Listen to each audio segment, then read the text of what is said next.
Alright, welcome ladies and gentlemen to the Geometry Common Core Answer Solutions to the June 2017 Regents exam. If you are new to this channel, welcome, and if you're a returning subscriber, welcome back. These are going to be the solutions to the June 2017 Regents exam. Not the easiest test given by New York State Education Department in ever. This was definitely a challenge. So if you felt that this exam was difficult, you're not in the only boat. I will tell you that the passing score for this was 34 points. If you got 34 points, which is equivalent to 17 multiple choice, you pass the exam. If you did not pass the exam, if you find out that you failed, take it again in August. It really can't hurt. Sorry to start this off on a negative note, but it certainly was one of the more difficult exams I've ever seen. It was actually the hardest June, in my opinion. It was fair, but the questions were unbelievably, difficult in terms of context and how you solve the problem. You really had to know your geometry facts and how to apply them in order to do well in this test. In the past, they used to just give us questions where, they just said, all right, find this, and now we're getting to a more abstract type of genre of geometry questions. So bear with us as we go through this this process. So these will be the solutions to the entire exam. These are all of the solutions. Usually I break it up into little sections. We're just going to run through this, see how you did. This video, now I'm recording on Sunday, but by the time this video is released, it would have been several days after the exam. So I just want to do that just to make sure that people with 504s, IEPs, and testing rights are not getting a hold of these answers. But it's way after the exam, several days after the exam. But here it is, and let's go ahead. And we're going to do these questions kind of quickly. This is not going to be a solution type of explanation video. These are just the solutions, just to see how you did on this Common Core exam. And I hope that you guys did really well on this, because it was definitely a challenge. So let's jump right into it. Let's take a look at number 1. It says in the diagram below, triangle ABC is congruent to triangle DEF. Which sequence of transformations maps triangle ABC onto triangle DEF? So first and foremost, in order to transform this onto, this triangle onto this triangle, the first thing that you have to realize is it's a reflection over the y-axis. If you didn't get that, then you kind of fell for their other choices that they really wanted you to pick. So let me draw a quick triangle here if I could actually do it well. I don't think I can. I just have to draw lines. So how it should look, it looks something like this. This is going to be a reflection over the y-axis, and then it's going to be a translation down by how many units that it's saying. So the answer for this one is going to be choice 2, a reflection over the y-axis followed by a translation. All right, going on to number 2. On the set of axes below, the vertices of triangle PQR have the coordinates P -6, 7, Q 2, 1, and R -1, -3. What is the area of triangle PQR? So the first thing that you need to understand is, what's the area of a triangle formula? Well, the area of a triangle is just 1/2 base times the height. Now, if you realize what you were doing here, this would be your base, this would be your height. So all we have to do is just actually use the distance formula 2 times in order to get those lengths. So we're going to find the distance of PQ first. So the distance is equal to the square root of x2 minus x1 squared plus y2 minus y1 squared. So the distance is equal to the square root of PQ, that's -6 minus 2 quantity squared plus 7 minus 1 quantity squared, and the distance is going to come out to radical 100, which is going to be 10. So that 10 right there, that is your height for this. All right. Now to solve for QR, we just have to do it again. D is equal to the square root of x2 minus x1 squared plus y2 minus y1 squared, and this will generate our dimensions in order to plug it into our area of a triangle formula. So this is going to be 2 minus -1 quantity squared plus 1 minus -3 quantity squared. By the way, if you're seeing me look over to my notes here, it's just the answers to these, just so I don't mess up. So this is a square root of 25, which is equal to 5. And that's your base. So what we're going to do now is we're just going to plug it in. So a is equal to 1/2 the base, which is going to be 5 times the height of 10. That's going to be equaling 50 times, 5 times 10 is 50. Halve that, that's going to be 25 units. So the answer for number 2 is choice 3. Are we 2 for 2? Those were not that bad. Number 3 was kind of a given question. In triangle ABC, the measure of angle C is equal to 90 degrees, where that's a right angle. If the cosine of B is 5/13, which function also equals 5/13? And I hope that your geometry teacher kind of drilled this into your brain. The sine of A is equal to the cosine of B, because sine and cosine are cofunctions, which are complementary. So the answer for that one is just going to be choice 3. All right, moving on. Number 4. This one was kind of a tricky one if you didn't know what they were talking about in terms of arc length. In the diagram below, the measure of arc ABC, you had to be careful with this. The measure of arc ABC over here is equal to 268. Now it's asking you, what is the measure of angle ABC? So this, you had to realize that angle ABC is an inscribed angle. Now an inscribed angle is 1/2 the arc it intercepts. So we know a couple things. Well, there's 360 degrees in a circle. So in order to solve for arc AC, we had to take 360 degrees minus the given arc length of 268. So the measure of arc AC is actually going to be 92 degrees. Okay, so this is going to be 92. Now we know that the measure of angle ABC has to be 1/2 the length of arc AC. So that's just going to be 1/2 times 92. So the measure of angle ABC is going to be 46, which is choice 4.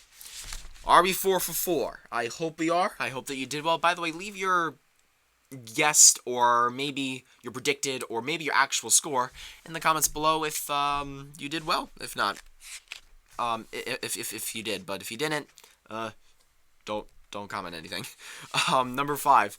Given triangle MRO shown below with trapezoid PTRO, MR is 9, MP is 2, and PO is 4. What is the length of TR? So that's going to be your X. Now, in order to get this right, you had to add these two sides, because what's really in proportion is the 4 and the X are in proportion, and your 6 and your 9 are in proportion. This 2 over here was really not used. So we have 4, so the small over the big, which is 4 over 6, is equal to the small over the big, which is X over 9. Cross multiply and solve. There's going to be 36 is equal to 6x, and then you just divide by 6, and you get x is equal to 6, which is going to be choice 4. That is the length of TR. All right, number 6. A line segment is dilated by a scale factor of 2, centered at a point not on the line segment. Which statement regarding the relationship between the given line segment and its image is true? So you're basically looking for, without even looking at the answer choices, the image is double the length of the original. That's what you got to look for. Okay, well, all right, well, now they're talking about perpendicular and parallel. We'll get to that in a second. But its image is 1/2 the length of the given line segment? No. It's twice? Yeah, it is. Twice and then one. So you can definitely get rid of those. Now, you have to understand that dilations preserve parallelism. All right, so basically what that means is when dilations are being used, the line segments that are corresponding to each other are parallel to each other. So that's why it's going to be choice 3. The line segments are parallel and the image is twice the length of the given segment. All right, moving on to number 7. Which figure always has exactly 4 lines of reflection that maps a figure onto itself? Basically, they're asking you for lines of reflection. Hold on a second. There's another word for it that I'm missing. Lines of symmetry. Sorry, I just had a little I blanked out there for a second. So what we're going to do is I have a figure here, and you can kind of guess what the answer is already. So this is one line that carries this particular figure onto itself. That's another. So that's 2. This is 3. And that's 4. And of course, that is going to be choice 1, which is a square. So which figure would always have exactly 4 lines of reflection? That's going to be a square. If you chose a rectangle, that's only 2. an equilateral triangle and a regular octagon. I don't know those off the top of my head, but I could figure it out later. Number 8, in the diagram below of circle O, chord DF bisects chord CD. So chord DF bisects chord CD. That means that E is a midpoint. So CE is congruent to EB at E. Okay. If BC is 12, so they're saying that the whole piece is 12. This whole piece is 12. So therefore, each little portion is going to be 6 and 6 because it's bisected. And FE, which is over here, is 5 more than DE. So you had to set up maybe a let statement if you wanted to, but if you just knew that it was just x plus 5 and this would be x, that's perfectly fine. Because FE is 5 more. So we don't know what DE is, so we call that x, and FE is going to be whatever DE is plus 5 more units. So we're finding the length of FE. This one you had to know that CE times EB is equal to DE times EF. That's your PP formula. If your teacher called it that, that's your part times part equals part times part. So many people remember it as PP because it's, I mean, you kind of get the joke here. So so we're just gonna plug these in. All right, I just plugged all those into my formula. Now you just multiply. So we get 36 equals, all right, this is where people forgot, or people who struggled in algebra really struggled with this question, because they expected you to factor. If you did not factor, I don't know how you got this question right. You had to factor by using the AC method, the AM method, which is what adds to 5 and multiplies to give you 36. So that's going to be x plus, hold on a second, yes. That is going to be x plus 9, x minus 4. Sorry, that plus sign should be a minus sign because I moved that 36 over, so that's why it's going to be minus. And that equals 0. Now we do our t-chart, or t-bar. X equals negative 9 and x is equal to positive 4. The negative 9 rejects because we're in geometry. We can't have negative measurement anywhere. So x is going to be 4. We're trying to find the length of FE, so we're going to take the 4, we're going to substitute it back in. 5 plus 4, that's going to be 9, which is choice 2. All right, number 9. Kelly is completing a proof based on the figure below. She was given that angle A is congruent to angle EDF, and has already proven that AB is congruent to DE. Which pair of corresponding parts of and triangle congruency method would not prove that these two triangles are congruent? So basically you just have to go through each answer choice. Number 1 says that AC is congruent to DF. Well, is that true? And is it by side angle side? Yes, it is. Because this triangle right here was simply translated and then reflected. So these parts, DF and AC, are actually corresponding to each other, and it is proven by side, angle, side. So that's why choice 1 works. Okay? Now for the next one, we're going to take a look at choice 2. Choice 2 says BC is congruent to EF. First of all, those congruent? Yes, they are because they're corresponding. And they're saying by side, angle, side. So side, wait, where's my angle? It's not here. So this was your answer. This was a correct justification. Sorry, your correct corresponding lengths, but your justification for which triangle congruence theorem was used, this is actually used by the donkey theorem, S or SSA. So the reason why that is you are going from an angle to a side to a side. If they said side, angle, side, that means you're skipping an angle and a side over here. You can't skip over two pieces of a triangle. So that's why it's going to be choice 2. The other ones are definitely wrong. Okay? In the sense that they're true. All right? So that's going to be number 9. Number 10. This one was kind of a tricky question. In the diagram below, DE divides AB and AC proportionally. Basically, you had to know that these are similar triangles. And the measure of angle C is 26, the measure of angle A is 82, and DF bisects angle BDE. So this angle is congruent to this angle.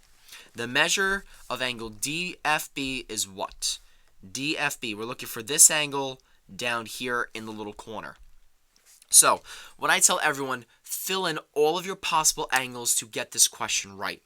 So you know that these two lines are parallel. Why do you know that they're parallel? Well, they're similar. Similar triangles are proportion, so the corresponding angle measurements are congruent to each other. So if this is 26, we know that this angle is 26.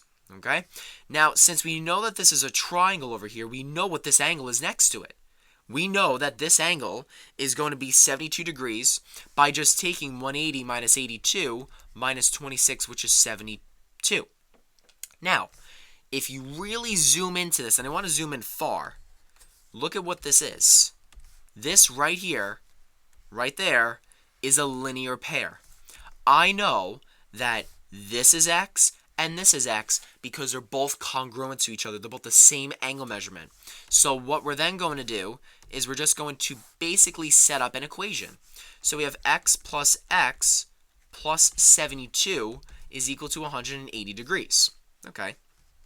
We have 2x plus 72 is equal to 180 degrees. Subtract the 72 on both sides. You get 2x is equal to 108. And then we're going to just divide that by 2 on both sides. And you get x is equal to 54 degrees, which is going to be choice 2. Definitely a trickier question than most of them. All right, this is the question, and I just want to briefly explain what this question's saying. First of all, let me read it and then I'll give my answer. Which set of statements would describe a parallelogram that can always be classified as a rhombus? Okay, you have to know your properties of a rhombus like the back of your hand. The first one says diagonals are perpendicular bisectors of each other. First of all, let me draw you a rhombus. A rhombus looks like this, okay? It's really it looks like a parallelogram, but all four sides are congruent. So you had to know, well, do the diagonals of a rhombus, are they perpendicular bisectors of each other? And yes, they are. In a rhombus, they do bisect because that's your property of a parallelogram, and these are right angles in the middle. So this so far is good.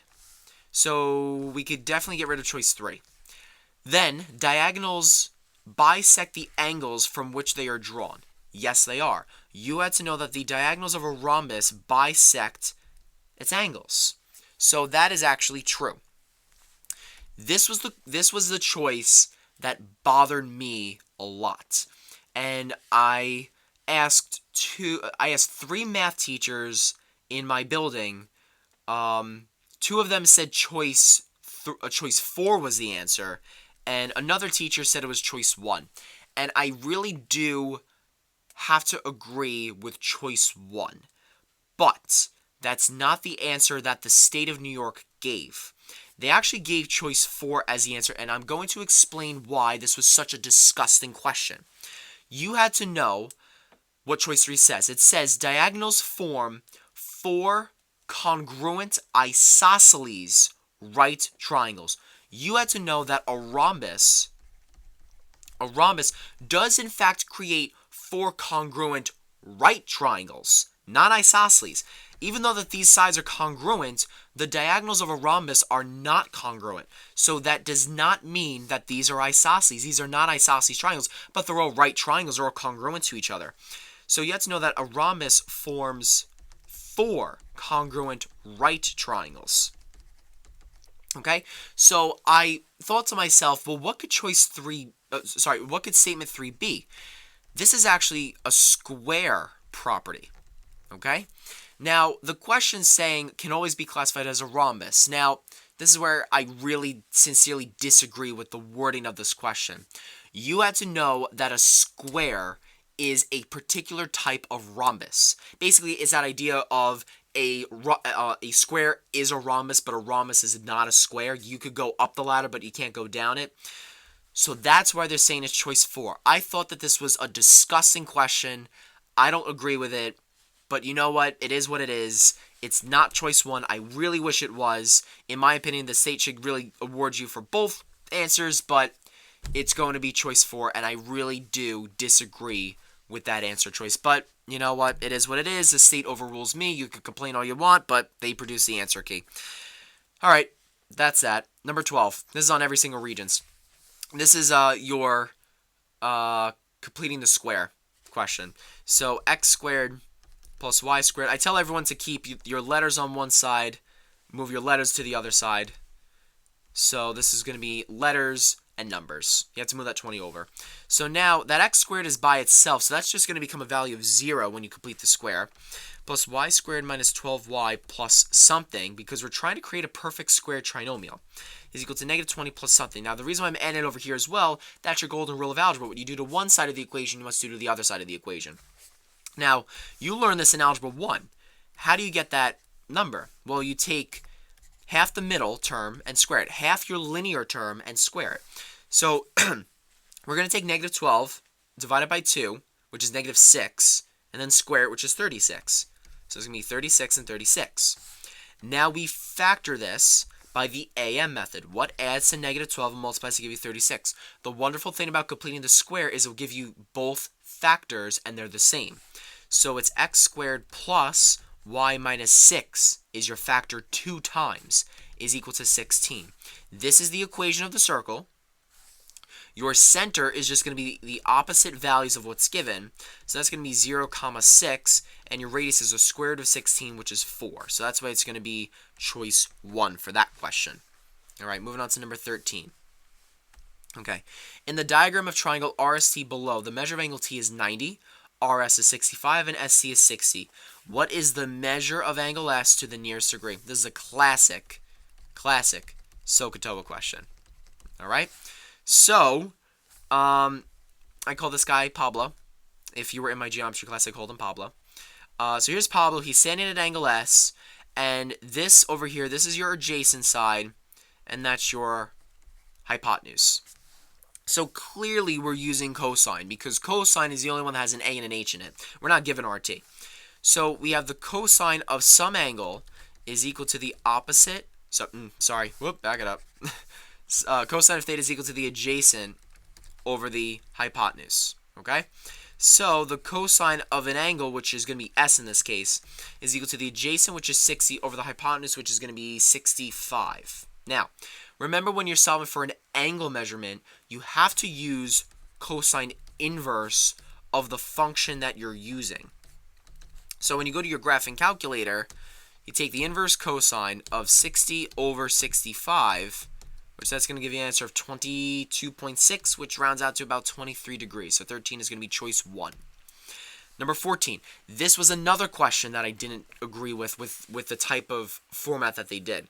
But basically it's saying triangle A prime B prime C prime is the image of triangle ABC after a dilation followed by a translation. So we know a couple things. This figure is being dilated. That means that it is not the same size, right? So it says, which statements would always be true with respect to the sequence of transformations? So basically what we had to do is we just had to narrow down the choices. Choice 1, are these two triangles congruent? Absolutely not, because dilations change size. Okay? So it can't be choice 1. That knocks out this answer and only that one. Choice 2, are they similar? Yes, they are, because dilations preserve angle measure.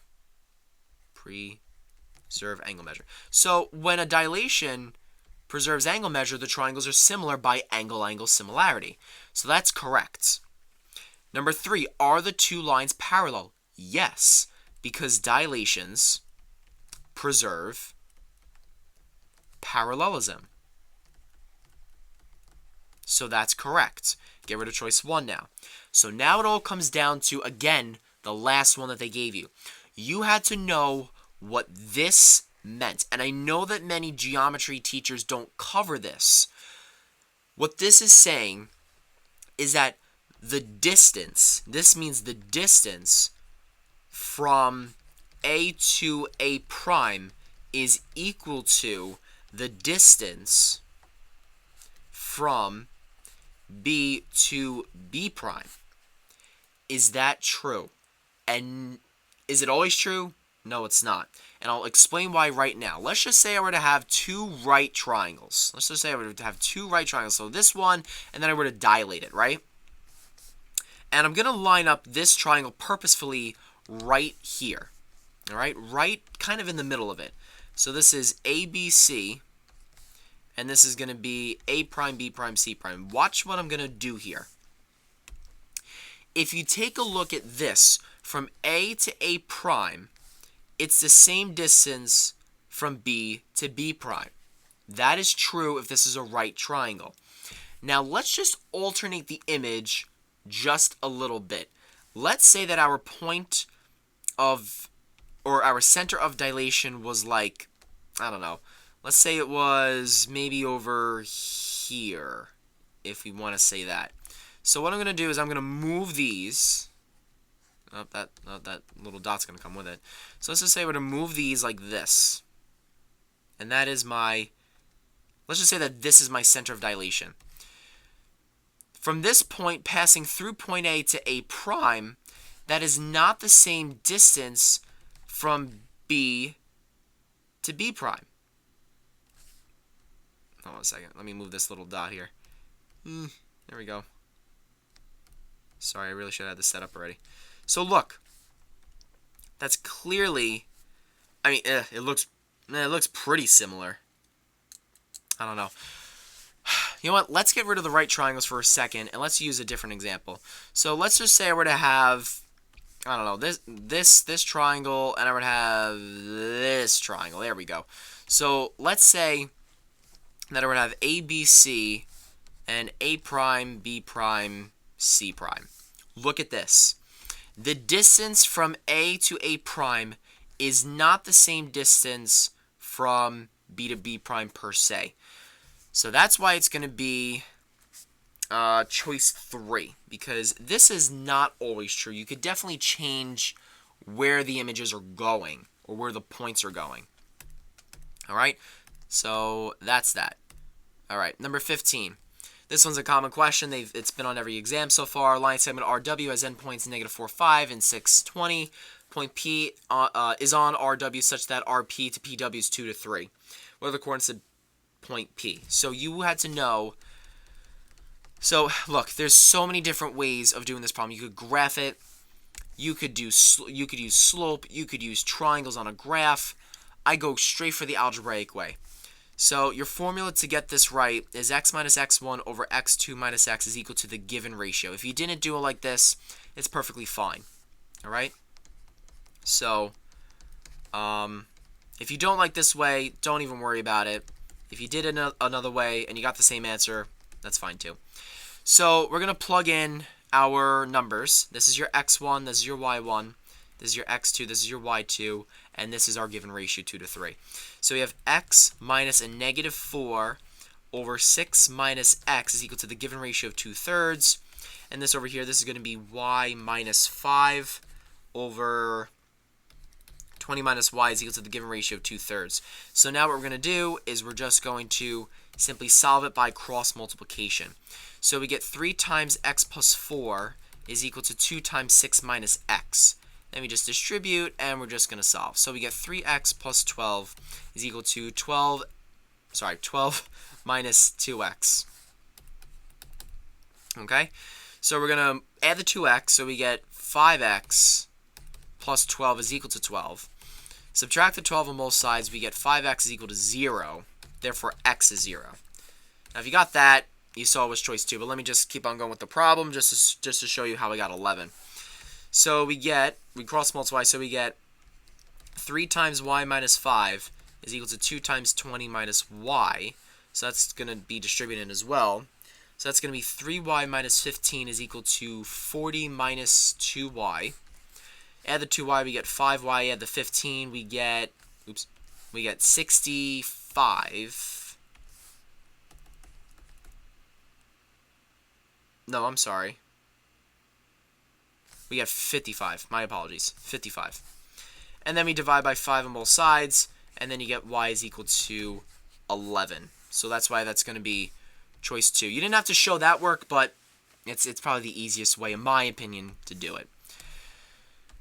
16. The pyramid shown below has a square base, meaning that all sides are congruent, and it has a height of 7, so that's our 7 right there, and a volume of 84. What is the length of the side of its base? So you had to know that the volume formula of a pyramid is 1/3 capital B times the height, where B, capital B, is the area of the base. Now, you had to know that the area of the base is length times width because it's a square. So the area of a square is length times width. So that's just really going to be represented by x and x. So your area of the base is actually x squared. So now what we're going to do is we're just going to plug it into our formula, which is going to be, now we have the volume of 84, so plug that in, we know that. 1/3, the area of the base is x squared times the height of 7. Okay?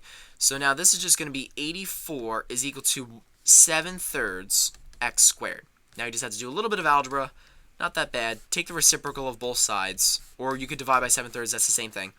So you're going to get x squared is equal to 36.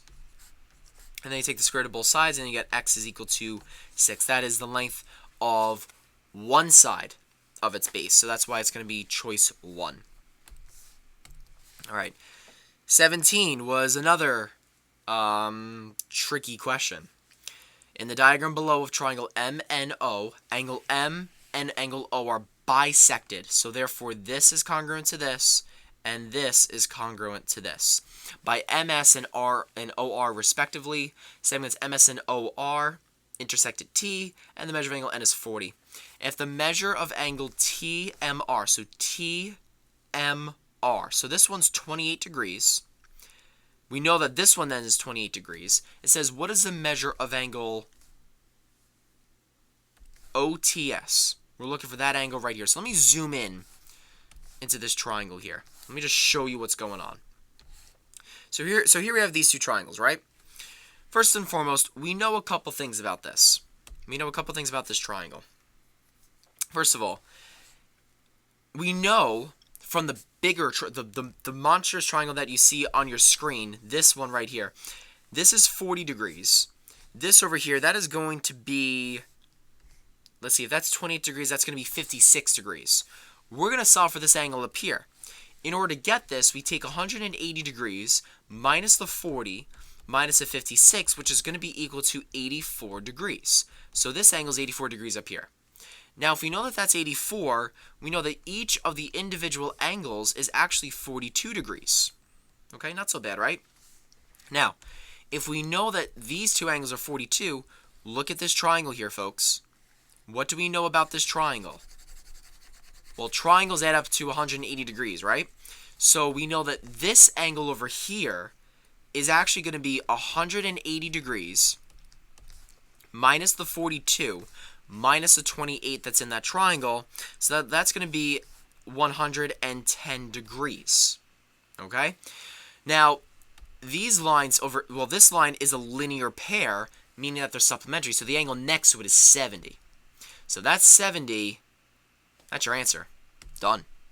So, the answer for number 17 is going to be choice 4, which is 70 degrees. Kind of a tricky question. You really had to know your angle measurements. This, I swear, it stumped all of you. So many people got this question wrong because they didn't read. Number 18 says, in the diagram below, right triangle ABC has the legs whose lengths are 4 and 6. It says, what is the volume of the three-dimensional object? People saw this and they stopped, which bothers me so much, and it hurts me because you really could have gotten this question right. And I'll show you why in a second. Formed by continuously rotating the right triangle about AB. Ladies and gentlemen, AB in the context of this problem was actually the height of your cone, not the radius. Not the radius. If you put that as your radius, you got the wrong answer, as you probably picked choice 2. Yeah, you probably picked choice 2 for this one. So the volume of a cone is equal to 1/3 pi r squared times the height. That's going to be the volume of the cone, which is 1/3 pi. The radius is over here, which is 4 squared. Oops. which that's going to be 4 squared times the height of 6. So the volume of the cone is equal to 32 pi. That's why it's going to be choice 1. All right, number 19. What is the equation of a line that's perpendicular to the line whose equation is 2y equals 3x minus 10 and passes through the point negative 6, 1? So you have to find the slope of this line first.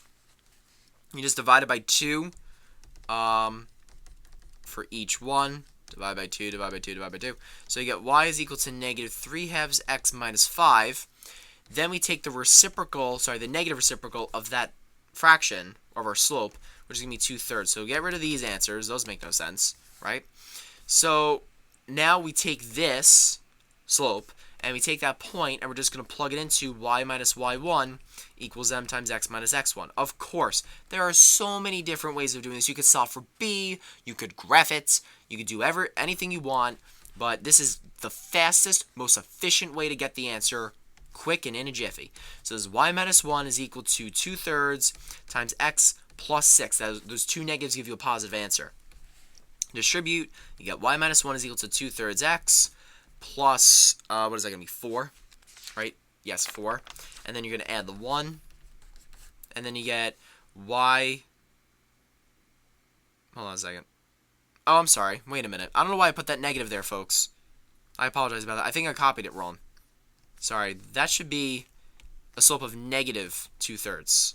My apologies. That should be negative 2/3. Negative 2/3. So this should be a negative 4.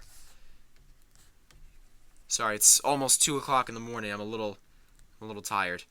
So that's gonna be negative 4. So your answer is going to be, actually, sorry, bring these back. Your answer is going to be choice 2. All right, so that's going to be y is equal to negative 2/3 x minus 3. All right, number 20. In quadrilateral blue, shown below, BE is congruent to UL. Which information will be sufficient to prove quadrilateral blue is a parallelogram? You had to know that a parallelogram can be proven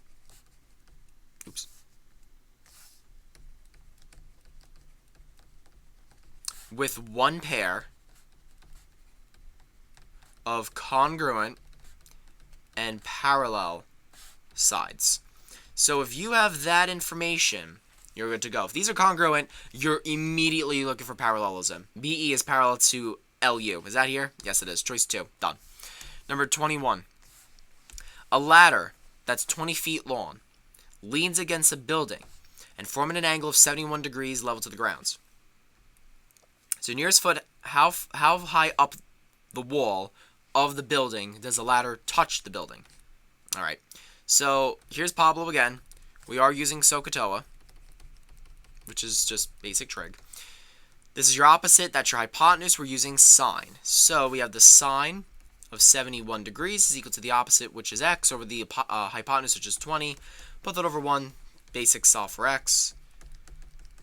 So you get x is equal to, it's approximately equal to 18.79, which is equal to 19 because they want it to the nearest foot. So you're just going to round that up. We're almost done with the multiple choice, ladies and gents.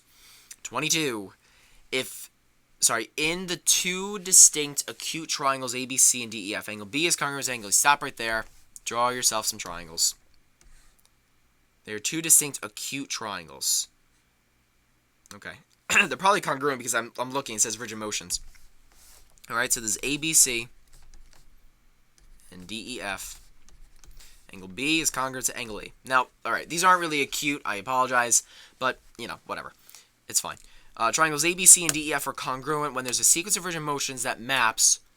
Okay, you have to look for corresponding parts here. So, angle A onto angle D and angle C onto angle F. Guys, even if that's true with corresponding, that's not how you prove triangles. That's AAA. That is AAA. Angle, angle, angle. You do not want roadside service. AAA is not there to help you with geometry. They're there to help you with your cars, not geometry. That's how I teach AAA. Number 2, AC onto DF and BC onto EF. Ladies and gentlemen, that is angle side angle. So this is your angle, that's your side, that is S. Do not pick it. So that's all done. So we don't need that one. Number 3, angle C onto angle F and BC onto EF. That's angle side angle. That's true, right? That's your choice, or that's your answer. Choice 4, you fell for the trap if you did this. Point. There is no such thing to prove points. A point, by definition, it has no depth, no length, no width, no height. It's just a basic point or plot on a coordinate plane. So it has no distance whatsoever. So that's why choice 4 was an incorrect answer.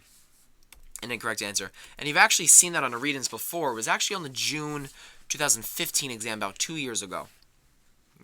All right, moving on to question number 23. This was kind of an interesting question. So it says here, a fabricator is hired to make a 27-foot long solid metal railing for the stairs at the local library. The railing is modeled by the diagram below. It says that the railing is 2.5 inches high and 2.5 inches wide and is comprised of a rectangular prism and a half cylinder. How much metal to the nearest cubic inch will the railing contain? So this is the key right here. How much metal is the nearest cubic inch? So a solid, you have to realize that it's asking you for volume. How much space that this thing takes up. It's solid, it's compact, and they're asking you for the volume. So this is what we have to do first. We have to understand that we are adding the volume of a half of a cylinder plus the volume of a prism. Okay? So we need to talk about these dimensions first and foremost. So let me zoom in, and we'll talk about this for just a brief moment. So here we have this half of a cylinder, right? This is our center point, and over here, that's our radius. Now our radius is half of the diameter. This measurement right here is your diameter of the cylinder. So therefore, your radius is going to be 1.25 inches. All right? Now, the height for this prism, the height of the rectangular prism, is going to be 1.25 as well, because this is actually split in half. How do we know that? Well, remember that all radii are congruent in a circle, so this is also 1.25, so therefore this will be 1.25 as well. Now we have a problem. Over here, this is in 27 feet. We need to convert 27 feet to inches. So we're going to multiply this number by 12, because there's 12 inches in a foot. So that's going to be 324 inches. Now let's get started. So let's find the volume of the half of a cylinder first. So that's going to be pi r squared times the height divided by 2 is your formula. So the volume is equal to pi, the radius is 1.25 squared, times the height of 324, all divided by 2. Therefore, your volume of the cylinder is going to be 795.216. All right, so immediately that knocks out 1 and 2 because we need to still add that prism. So now the volume of the prism, the rectangular prism, that's just going to be length times width times height. So your volume of the prism is going to be your length, which is 324, times the width of 2.5 times the height of now 1.25. All right? So the volume of the prism, that's just going to be equal to 1012.5. To get the total volume, you add the volume of the prism plus the volume of the half of a cylinder, and you get approximately 1,808 cubic inches, which is going to be choice 3. Moving on to the next question. 24, the very last question, and then I need to take a break. In the diagram below, AC is equal to 7.2, CE is equal to 2.4. Which statement is not sufficient to prove that these two triangles are similar? All right, so let's take a look at number 1. AB is congruent to ED. Are they parallel? Sorry, I just said congruent. Parallel. Well, they're telling you that. And will that prove that they're similar? Yes, they will, because these two angles are congruent by alternate angles, and these are vertical. So these two triangles are actually similar by angle-angle similarity. So that actually works. Number 2. DE is 2.7 and AB is 8.1. All right, well, let's set these in proportion. So 7.2 is to 8.1 as 2.4 is to 2.7. Now, when you plug that into your calculator, they actually do equal to each other. 7.2 over 8.1, is that equal to 2.4 over 2.7? And yes, it is. It says it's true. So people just kept going with this, but the reason why choice 2 is the correct answer, and it is the correct answer, I'll tell you why, is that you have vertical angles here. First of all, they never said parallelism. They never said that AB was parallel to CD, unless you looked at it in the answer choice. But they never said it was parallel. So these two angles we know are congruent because they're vertical angles. But the last time I checked, you don't ever have angle side similarity. I've never heard of such a theorem before. So therefore, your answer is going to be choice 2. Choices 3 and 4, this one is side angle side of proportion, and this is side of proportion. This is angle side, and I don't even know where that came from. So those are the multiple choice, and I will be back in just a few moments. Stay with us. Alright, sorry about that. Alright, so that's the end of the multiple choice section. I hope that you all did well. Remember, if you got 17 multiple choice right, that guaranteed a passing score. Now we're going to go on to the part 2s. Now, the part 2s, I'm sorry for all of you kids out there who took this exam. It's one of the hardest part 2 sections I've seen in a very, very long time. And I really don't say that often. Some of the questions were just ridiculous. I mean, I really didn't like the wording of some of them, and I know, and please do not fast forward the video if you're watching this. I'm going to get to everything, I promise you. But one of the questions I saw on Twitter, I mean, immediately after the exam was over, the Twitter sphere blew up with hashtag geometry regions for kids who took it in New York State. So I'm going to go through these step by step. And this one I'm going to go into a little bit more detail, and I want to show you how these problems were done. If you didn't do well on the part 2s, please do not be discouraged. You either A, probably passed with the multiple choice, or B, if you failed, then you just take it in August. It's really not that big of a deal. It's not the end of the world. So number 25 says, given trapezoid JKLM with JK parallel to ML, using a composite straight edge, construct the altitude from vertex J to ML. All right, this is a very typical altitude question. So place your compass on J. Place your compass on J, extend it to the other line, go a little bit more than ML, and you're just going to draw. Oh, that was not that great. You're just going to draw an arc, just like so. All right. Once you draw that arc, you get 2 distinct points, which are here and here. These are your 2 distinct points, your blue points. And then what you're going to do is you're going to place your compass point on these 2 points, and you're going to construct. So construct one here. Now you did not, I repeat, you did not have to do the above mark. You could have just done the bottom one and you would have gotten full credit. And then you just repeat the process down below, which is going to be here and here. You did not have to do this top arc, ladies and gents. So we get that, and you're just going to draw your line. Oops. You're just going to draw a line from point J passing through those 2 construction marks, and that will create your altitude. By the way, an altitude is always perpendicular to its base. All right, so that's going to be 25. Number 26, determine a state in terms of pi, the area of a sector that intercepts a 40-degree arc of a circle with a radius of 4.5. So this has been on every single Regents so far, and I hope that you learned it.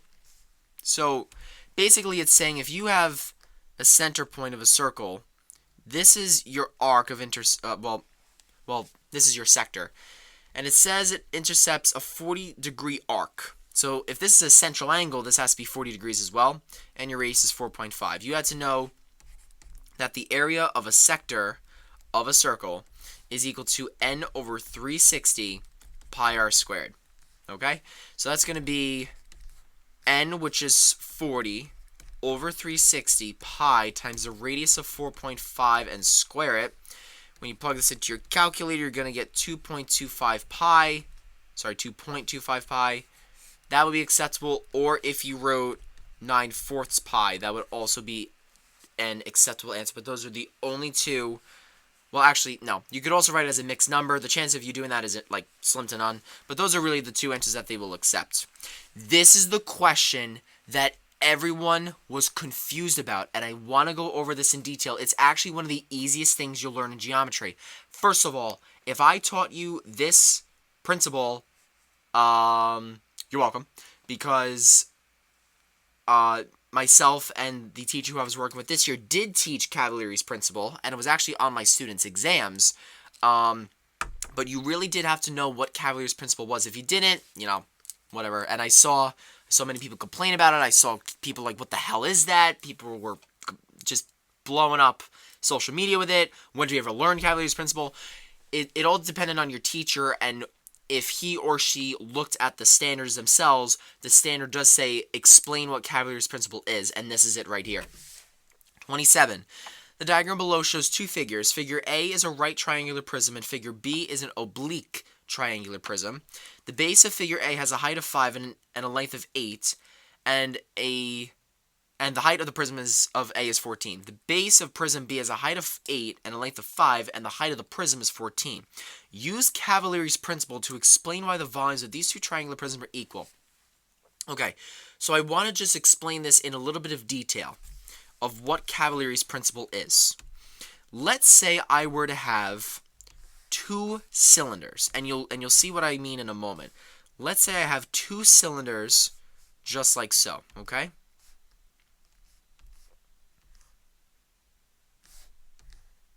Okay, so here's a cylinder right there, okay? Now what I'm going to tell you is this. I am going to tell you that these are quarters, meaning like the actual coin, the quarter. So let's just say we'd have 1, 2, now of course that these are not the dimensions of a quarter, but let's say I have 1, 2, 3, 4, 5, 6, 7, 8 quarters, let's just say. And this would have a volume of, I don't know, let's just say 30 centimeters squared. Sorry, cubed. Do you want? Let me change the number. Let's just make it 50 centimeters cubed. I don't know. Just making up a number. So this is a stack of quarters. That means that your quarters literally overlap, like stack on top of each other perfectly. What Cavaliere's principle states is if you were to just basically tilt those quarters, it would actually create a cylinder still, but it would be slanted, which is no longer a cylinder. It would be an oblique cylinder.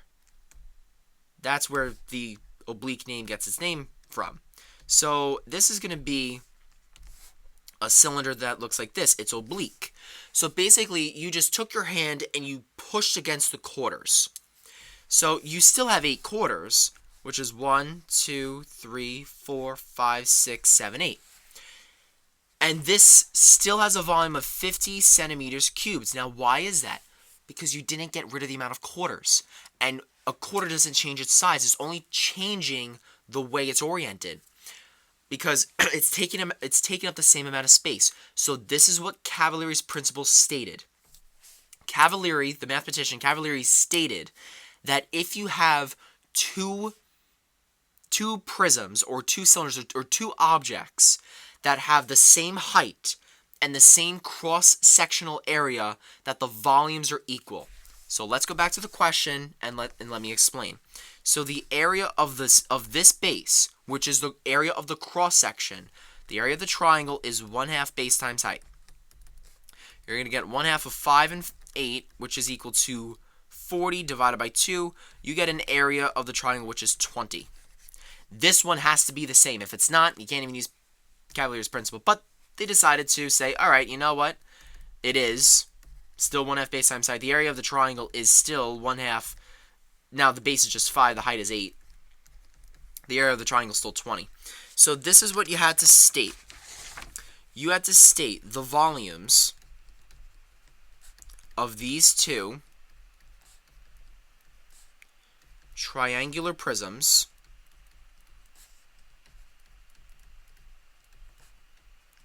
are equal. And you just have to state, because if two solids have the same is the key word there, same height, let me move this down here, same height and cross sectional area at every single level, then the solids have the same volume. If you said that, you got 2 points. And I bet you that many of you didn't get that right because you may not have learned it. But if you did, fantastic. But it was actually not that bad of a question if you really knew what Cavalier's principle was. It's a very easy concept to understand. Number 20, this is another fun. I saw a funny picture on Twitter. It made me chuckle a little bit. But it says here, when volleyballs are purchased, they are not fully inflated. Well, of course they are not. A partially inflated volleyball can be modeled by a sphere whose volume is approximately 180 inches cubed. Yes, a deflated volleyball is still a sphere. After being fully inflated, its volume is approximately 294 inches cubed. To the nearest tenth of an inch, how much does the radius increase when the volleyball is fully inflated? So basically, you have to find the volume of the deflated, which is equal to 4/3 pi r cubed, which is the volume of a sphere. And you have to find the volume of the inflated, which is equal to 4/3 pi r cubed. But they told you the volumes. Fantastic. So they said that the volume for this one is 180 is equal to 4/3 pi r cubed. So let's go and solve for r, right? Multiply by its reciprocal of 3/4 pi. Multiply its reciprocal of 3/4 pi to cancel everything out over here except the r to the third. Now we get 135 over pi is equal to r to the third. It's been a while since you've done cube roots. You had to take what's called the cube root of each side. And that button on your calculator, if you use the TI Inspire, the cube root button is control, and there's a little n radical x button over here, which is control caret, and it comes as this little box. You have to type in 3 to take the cube root, which is going to be 135 over pi. 3.5. So the radius is 3.5. Now let's do it again. So this is going to be 294 equals 4/3 pi r cubed. So that's going to be, we're going to multiply by the same thing. 3 over 4 pi. 3 over 4 pi. Those cancel. So we get, let's see here. So we get 441 over 2 pi is equal to r to the third. And then you take the cube root of both sides, and you get r is equal to 4.12. 4.12. Now you have to find the difference in the radius. So that's just going to be 4.12 minus 3.5, which is equal to 0.622. So you have to say that the radius increases by 0.6 inches when inflated. And that will give you full credit. Alright, so that one is that question. Number 29, there are literally so many different ways you could prove this. So it says in right triangle ABC shown below, altitude CD is drawn to hypotenuse AB. There's so many different ways that you could say this, but explain why that triangle ABC, which is over here, oops, hold on a second, that's over here,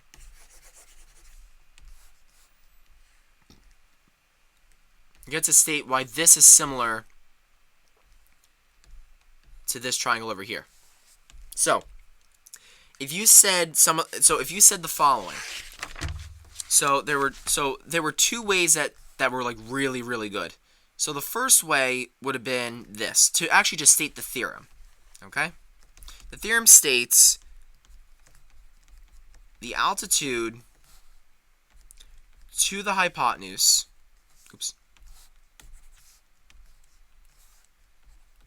to the hypotenuse of a right triangle forms two triangles that are similar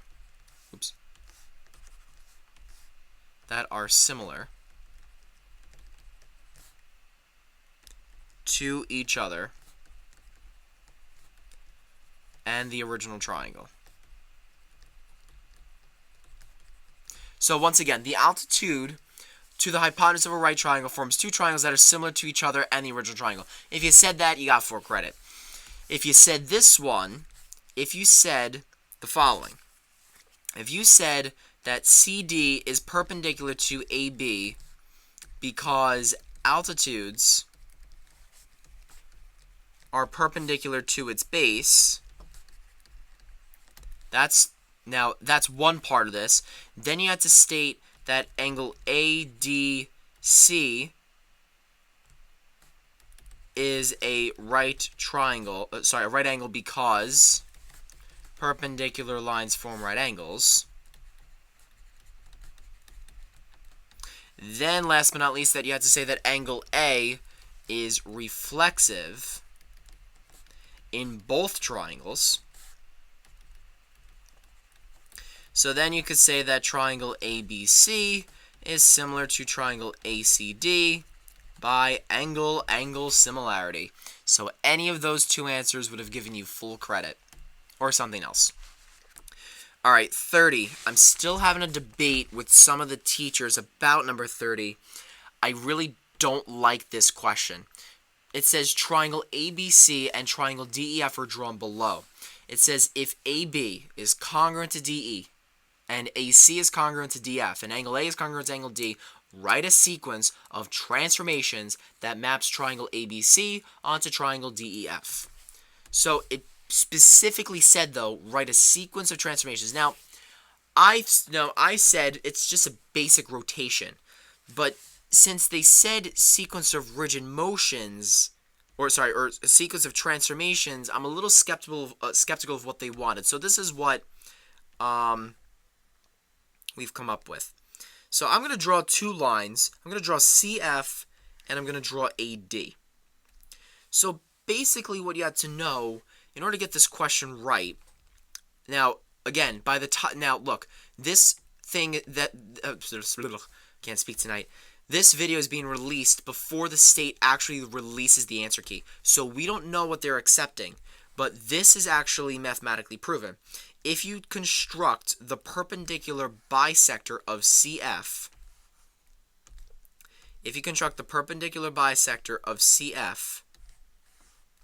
you get this line over here. So I'm going to explain this in a moment here, but this is your perpendicular bisector right there. And I'm going to bold that a little bit just so you can clearly see it. There we go. There's our perpendicular bisector. And then you have to take the perpendicular bisector of the bigger portion. So this is the other perpendicular bisector. All right? So go a little bit more than halfway, construct your arc, and repeat the process. And you'll see why I'm doing this in just a brief moment. And construct it again. And then this would be your line of reflection over here. Okay. So this is what we're kind of getting at with this question. And this is why I thought it was a really bad question. You had to state something along the lines of this, and I don't know that if this would be... Now, look, the answer that I'm giving is acceptable, don't get me wrong, but I don't know if they wanted it to be this specific. So you could have said a sequence of transformations that maps triangle ABC onto triangle DEF is a reflection over the perpendicular bisector of CF followed by a reflection over the perpendicular bisector of AD. So if you said that, now this is what they were really getting at here, and this is why I didn't think that they wanted to be this specific, but this is a sequence of transformations, meaning that there's multiple things going on. You had to know that 2 reflections is equivalent to 1 rotation, and that's why I'm saying it really could be a rotation. I really don't see them saying, no, you have to say 2 reflections over lines. I don't think that they want it to be that specific, but we'll see what the state says when the answer key comes out soon. Alright, so that's basically how you got that question right. I thought it was a mean question. I didn't like it. 31. This is another hard one. Again, part 2 is really difficult this year. Line N is represented by the equation 3x plus 4y equals 20. Determine and state the equation of line P, the image of line N, after a dilation with a scale factor of a third, centered at 0.42. A lot of words. So first and foremost, I would put this in y equals mx plus c form and graph it. So you move the 3x over, so you get 4y is equal to negative 3x plus 20. You divide by 4 on all the sides, so you get y is equal to negative 3/4 x plus 5. Now, graph this line, okay? So we're going to go up 5, and we're going to go down 3 to the right 4. 1, 2, 3, 4, down 3, 1, 2, 3, 4. We're going to go in reverse, 1, 2, 3, 4. And that's about it. So, there's your line right here. Now, the point, or the center of dilation is the point 4, 2, which, ladies and gentlemen, is right here. Now, this was the problem with this question. It says, determine and state the equation of line P. And here's the answer. And I know it's nasty. It's a nasty question. So you had to say that line P, I don't know why I'm saying that, line P is this equation. Ready? Ready? It's this simple. 3x plus 4y is equal to 20. Yeah, you heard me. It's the same line. It's the same line. It's literally the same answer as what they gave you. The answer was on the page the whole time. And how do you know that? I'll show you why. You had to state, and it says explain your answer. You had to say, since line N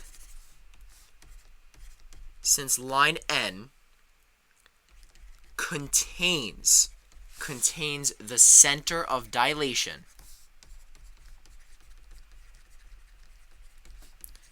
the slope, and the y-intercept,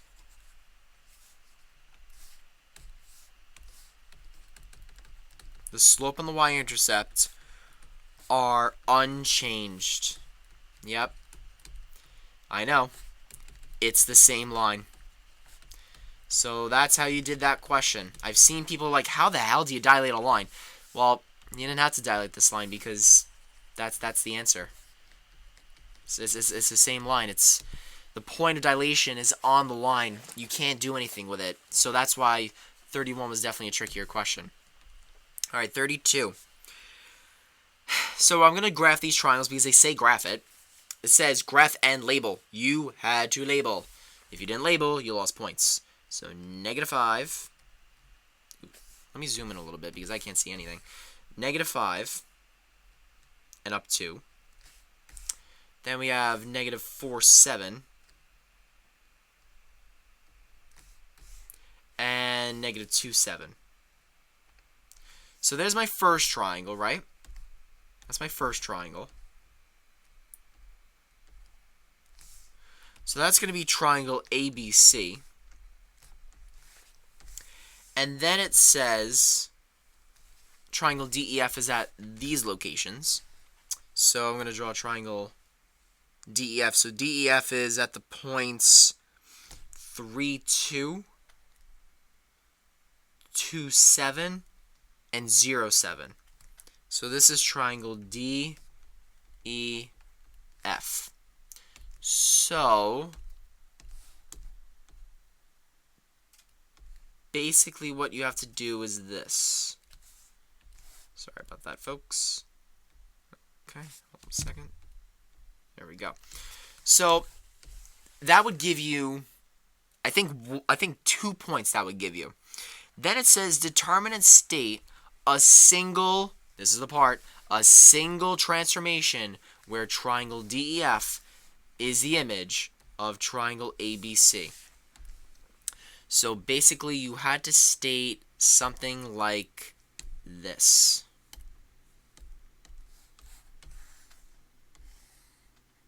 It's a reflection over that line. This is the line x equals -1. So you had to say a reflection over the line x equals -1. That was your single transformation. That's simple. Then it says use your transformation to explain why these are congruent. I've been saying this over and over and over again, especially to my students who I tutor, and I hope that you got this question right, or at least got a point. Even if you didn't know what to do, you had to say if the triangle ABC is congruent to triangle DEF, because a reflection is a rigid motion which preserves distance and congruency. You said that, you got 2 points. No, I'm sorry, you got 1 point, because 2 points was for graphing, 1 point was for this thing, and then this was another point. 33, this is just a basic similarity, straight up statement reason, sorry, not similarity, congruency proof, statement reason, very easy proof, not bad at all. Alright, so here's our statement, here's our reason, let's get it on. Ooh, I want that. There we go. Statement reason. Okay. I know that I'm going to take up some room here. So, let's read it. It says that RS and TV bisect each other at point X. So, therefore, we know this is congruent to this is congruent to this. And these are vertical angles. We're going to call that 1 and 2. We're trying to prove that TR is parallel to SV. Parallel. So, we're going to take our time with this. We're going to slow it down a little bit. Here we go. So, number 1, I'm going to list all my givens. So, actually, yes, I'm going to list all my givens. RS and TV. I want to watch TV right now. Bisect each other at point X, and then I'm just going to combine it. TR and SV are drawn. Alright, that's going to be given. Now, number 2, this was the next piece. Since they bisect each other, X is a midpoint. So X is the midpoint of TV and RS. Your reason is a bisector is drawn to its midpoint. Alright. Number 3, we're going to say that TX is congruent to XV, and we're going to say that RX is congruent to XS. Sorry. Number 3, we're going to say that a midpoint divides a line segment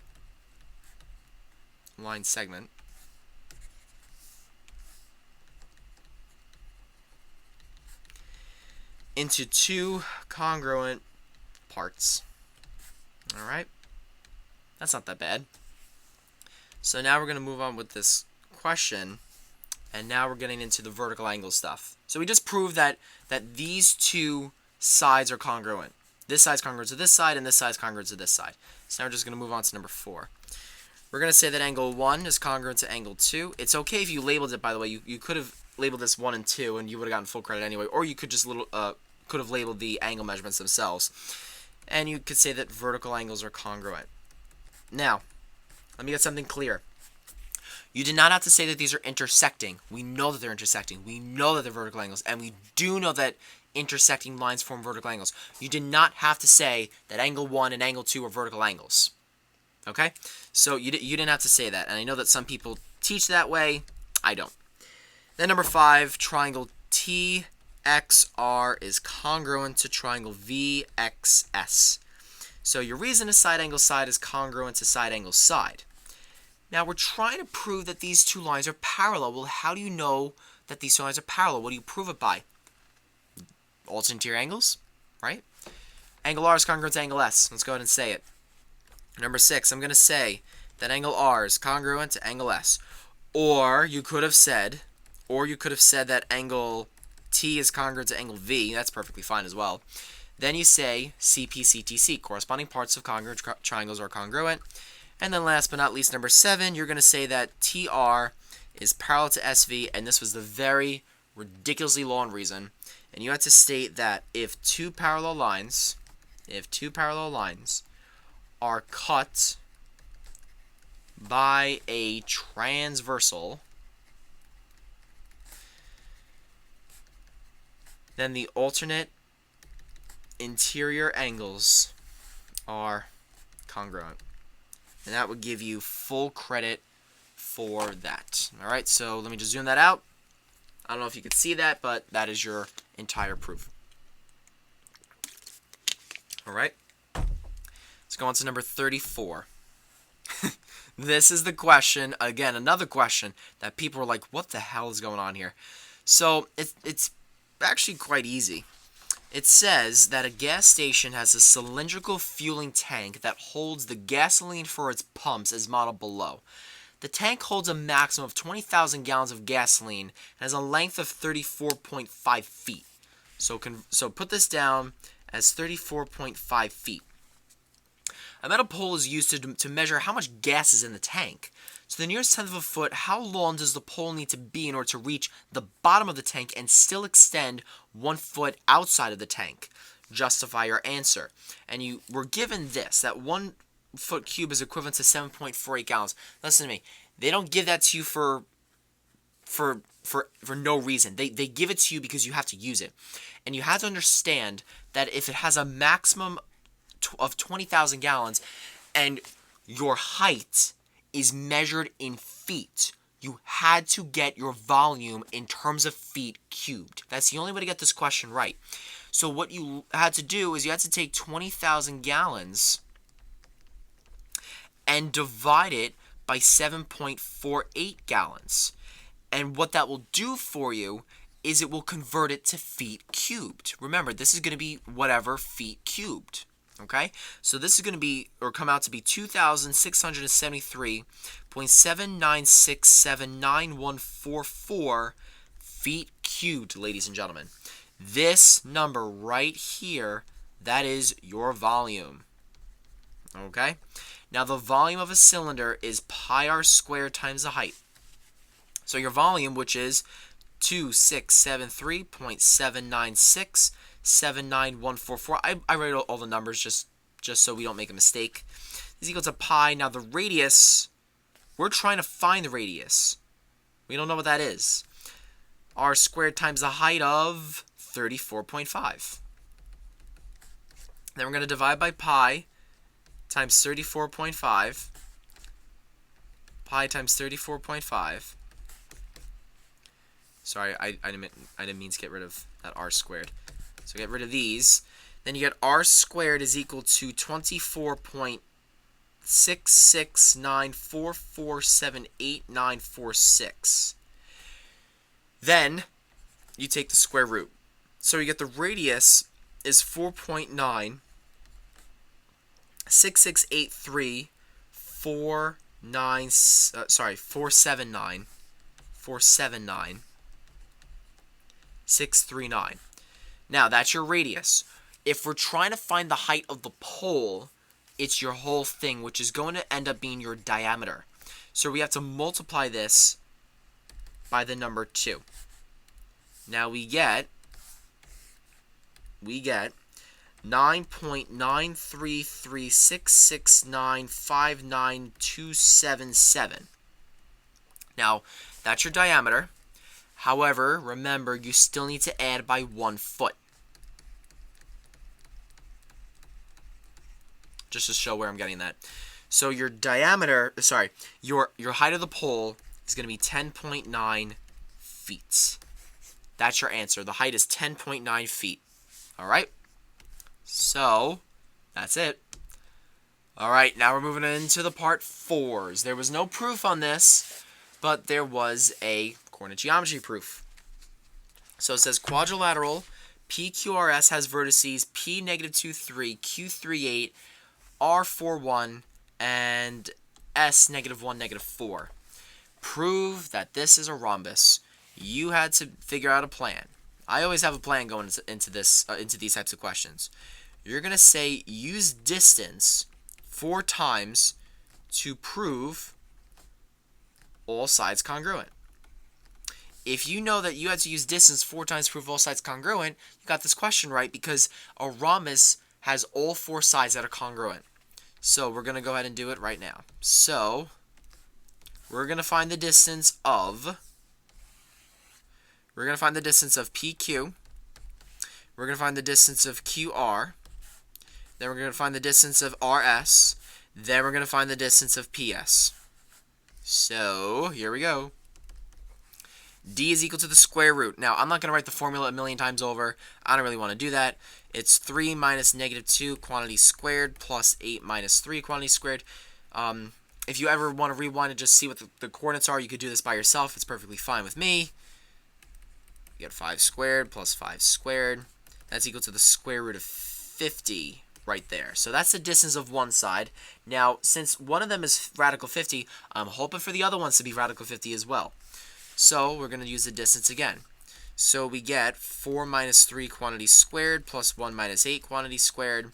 That's going to equal the square root of 1 squared plus -7 squared. That's going to equal the square root of 50, which is equal to, the square root of, hold on a second. That is going to be 49 plus 1, which is equal to the square root of 50. So that works. Then we have D is equal to the square root of 4 minus a -1 quantity squared plus 1 minus a -4 quantity squared. D is equal to the square root of 5 squared plus 5 squared, which is equal to the square root of 50. Again, perfect. One more. D is equal to the square root of -2 plus 1 squared plus 3 plus 7 squared. That's the square root of -1 squared plus 10 squared. No, I'm sorry. 7. Yeah, no, 10. No. 7. 4, 5, 6. Sorry, that should be 4. Sorry, yeah. All right, that should be a 4. That should be a 7. So that's the square root of 50 again. So perfect. Now, you can't just leave it at that. You have to say that it's a rhombus, and you have to explain why it's a rhombus. So you have to say this conclusion. Since all 4 sides are congruent, quadrilateral, PQRS is a rhombus. Ka-ching! And that is your entire coordinate geometry proof for this section. I believe, if I'm not mistaken, this will give you 4 points on your exam. The other 2 comes from the next section, which says, prove that PQRS is not a square. We need to know a couple of things about a square. A square has congruent diagonals, and a rhombus does not. A rhombus does not have congruent diagonals, but a square does. So what I'm going to do is I'm going to say, all right, that's perfectly fine. You're not going to trick us, New York State. Thank you very much. So we're going to say that use distance 2 times on diagonals. All right, here we go. So we're going to say the distance of PR. We're going to use the distance of PR, and we're going to find the distance of QS. Here we go. D is equal to the square root of 4 minus -2 quantity squared plus 1 minus 3 quantity squared. That's the square root of 6 squared plus -2 squared which is equal to the square root of 40 when you get that. And then d is equal to the square root for the second one. D is equal to the square root of 3 minus negative 1 quantity squared plus 8 minus negative 4 quantity squared. D is equal to the square root of 160. So then your conclusion would be that since the diagonals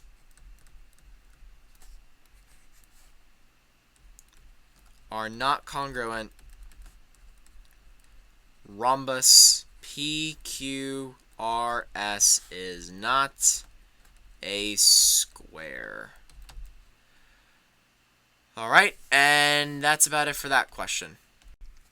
Okay, so the next question, everyone's like, what the hell are they asking us now? And, everyone was ready for like a quadrilateral proof or something good like that, and they threw this on there. But if you were my student for tutoring, or if I taught your class this year, I said it, I predicted it. I said, guys, there's going to be a double tan question. There's going to be a SOHCAHTOA trig question on the part 4.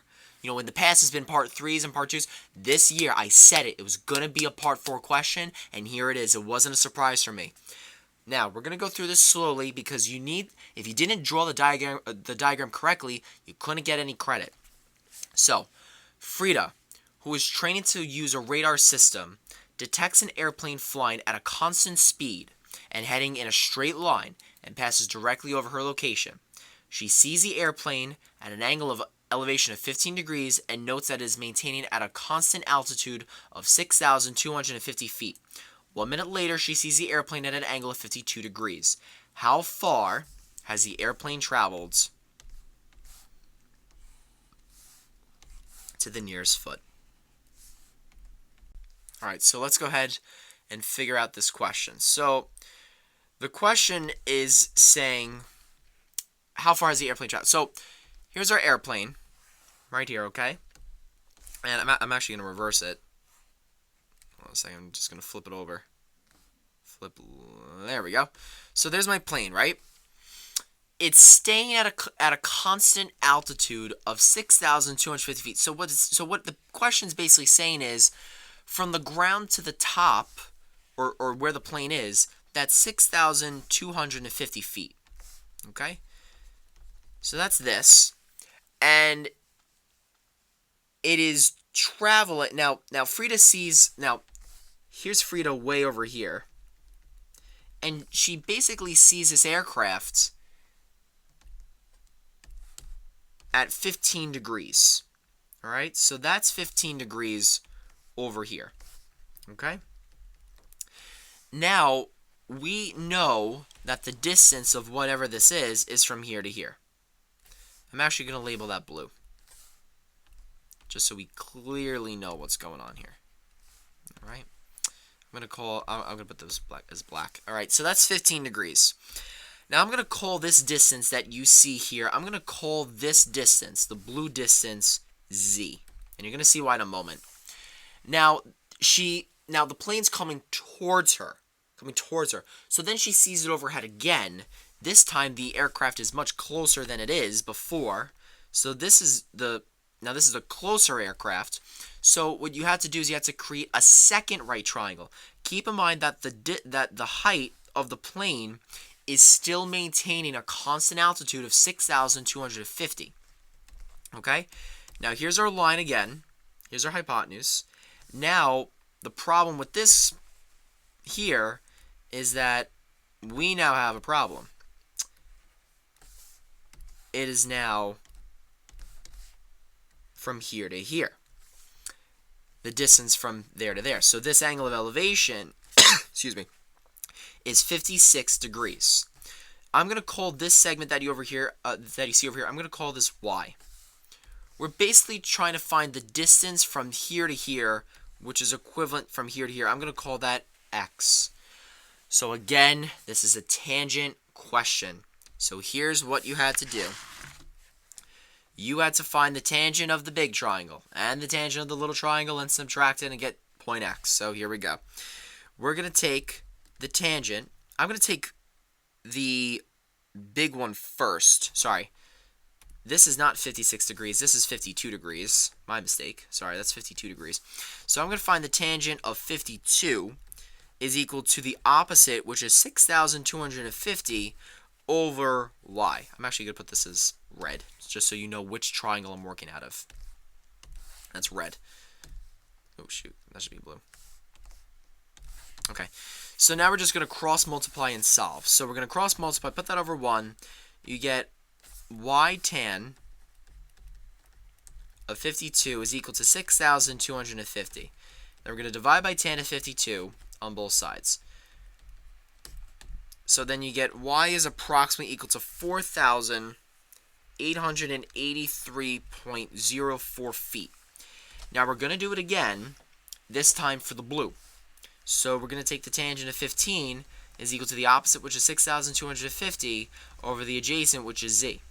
So we get z tangent of 15 is equal to 6,250, and we're going to divide by the tan of 15 on both sides. So we get z is equal to 23,325.32 feet. Now to solve for x, to solve for the distance that the plane traveled, you had to take 23,325.32 and subtract 4,883.04 feet.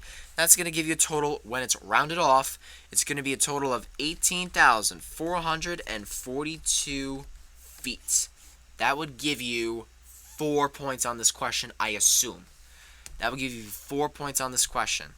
Honestly, I didn't think it was that bad. I will tell you right now, the hardest part about this question was to set up that diagram. Just saying.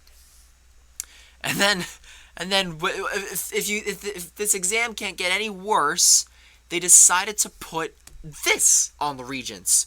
Determine and state the speed of the airplane to the nearest mile per hour. You didn't do this in geometry. You learned this in Algebra 1, and I did not go over this with anyone, and I looked at it, I'm like, are you freaking kidding me? Why would they put a question like that? I thought it was disgusting. Why would they put a question on this when you literally haven't done this in over a year? I don't know. You had to know that speed is equal to distance over time.